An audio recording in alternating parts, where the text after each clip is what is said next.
Principal, অধ্যক্ষ এবং সম্মানিত উলামায়ে বুজুর্গ ব্যক্তিগণ, আসসালামু আলাইকুম ওয়া রাহমাতুল্লাহি ওয়া বারাকাতুহু।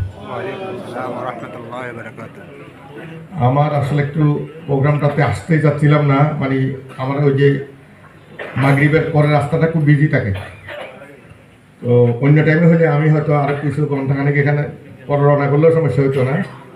আমাকে এয়ারপোর্টে বসতে হবে, এর আগে একটু বাসায় কিছু ডকুমেন্টস দিতে হবে আমার, তো এই জন্যে আমার আসলে খুব অপারক। আমি খুবই সংক্ষেপে আপনাদের সামনে দাঁড়িয়েছি সালাম দেওয়ার জন্য, দোয়া নেওয়ার জন্য। দুইটা কথা বলি, সুযোগ পেয়েছি। আইম্মা কোরআন শরীফের শব্দ, সমাজের নেতৃস্থানীয় ব্যক্তিবর্গ। আল্লাহ তাআলা নানাভাবে মানুষকে সম্মানিত করেন, দায়িত্বপূর্ণ পদে পদায়ন করেন। আমাদের সমাজে নানা ক্লাসিফিকেশন আছে, শ্রেণীবিন্যাস আছে, তো বিভিন্ন শ্রেণীতে বিভিন্ন জন সমাজের একটা মর্যাদাপূর্ণ অবস্থানে পৌঁছেন।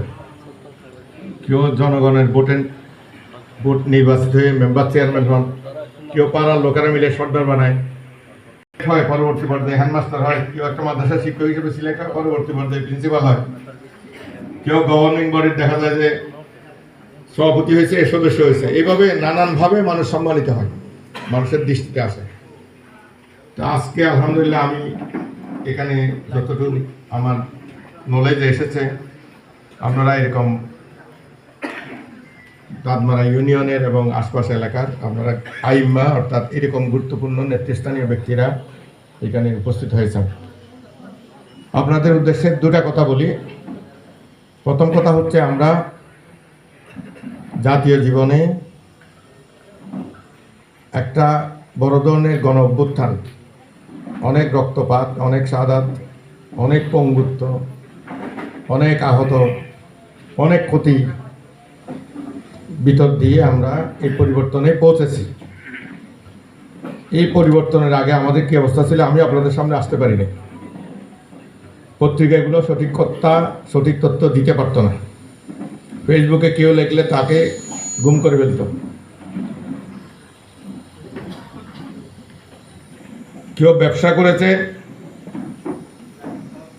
কিন্তু পুরো ব্যবসাটা আরেকজনকে, তার ওখানে কোনো ইনভেস্টমেন্টই নেই, তাকে 60%, 45%, 40%, 55% এরকম করে শেয়ার দিয়ে দিতে হয়েছে, তারপরে ব্যবসা করতে পারছে বড় ব্যবসাগুলো। দেশ তো একটা অরাজক একটা অবস্থার মধ্যে ছিল। গণতন্ত্রের নামে ভোট হয়েছে, কিন্তু কেউ ভোট দিতে পারে নাই। ইভেন যেই দল ভোট পরিচালনা করছে, যেই দলের লোকেরা নির্বাচিত, সেই দলের লোকেরা, সেই ফ্যামিলির লোকেরাও গিয়া, আত্মীয়রা গিয়ে ভোট দেয় নাই। দরকারই মনে করেন ভোট দেওয়া। একটা অরাজক পরিস্থিতি থেকে দেশ এই বিপ্লবের মাধ্যমে উদ্ধার হয়ে আসছে। সামনে যে নির্বাচনটা আছে, এই নির্বাচনকে কেন্দ্র করে আমাদের এই পরিবর্তনটা অর্থবহ পরিবর্তনের দিকে যাবে, অথবা এটা রিভার্স, অথবা পুনরায় আগের জায়গায় ফিরে যাবে। আমাদের দেশের ভিতরে এবং বাইরে শত্রুদের যে নেক্সাস তৈরি হয়েছে, যে একটা বন্ধুত্ব তৈরি হয়েছে, বন্ধন তৈরি হয়েছে, এরা চায় পূর্ব অবস্থায় আমরা ফিরে যাই, আমাদের দেশটা ফিরে যায়। পূর্ব অবস্থায় ফিরিয়ে নেওয়ার জন্যে সাহস করছে না মুখে বলতে, কিন্তু গোপনে চক্রান্তের মধ্যে লিপ্ত আছে এরকম শক্তিগুলোকে আমরা চিনতে পারি না। আমরা কি চিনতে পারি? আমরা এই চক্রান্তকারী শক্তিগুলোকে আমরা যেহেতু তাদেরকে চিনতে পেরেছি, আমরা আমাদের উপরে গালিব হতে, বিজয়ী হতে দেব? তাহলে আমাদেরকে বিজয়ী হয়ে আমাদের পদযাত্রা বিপ্লবের মাধ্যমে যেটা শুরু হয়েছে, এটা অব্যাহত রাখতে হবে। এই পরিবর্তনকে অর্থবহ করে একটা সুন্দর সোনালী দিনের দিকে, সোনালী ভবিষ্যতের দিকে আমাদের পরবর্তী প্রজন্মের জন্য আমাদেরকে তৈরি করতে হবে।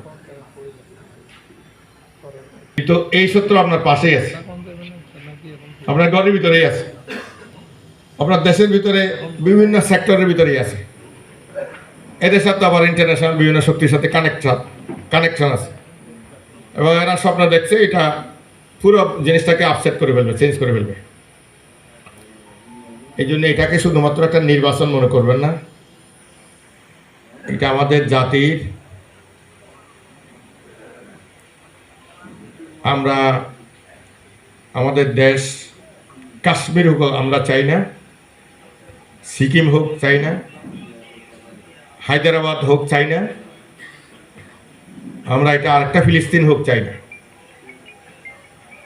এইগুলোর থেকে বাঁচতে হলে এই নির্বাচনকে সামনে রেখে আপনাদের করণীয়গুলো ঠিক করতে হবে।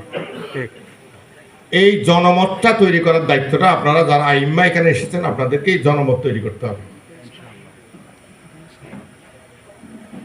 আমার পয়লা কথা শেষ।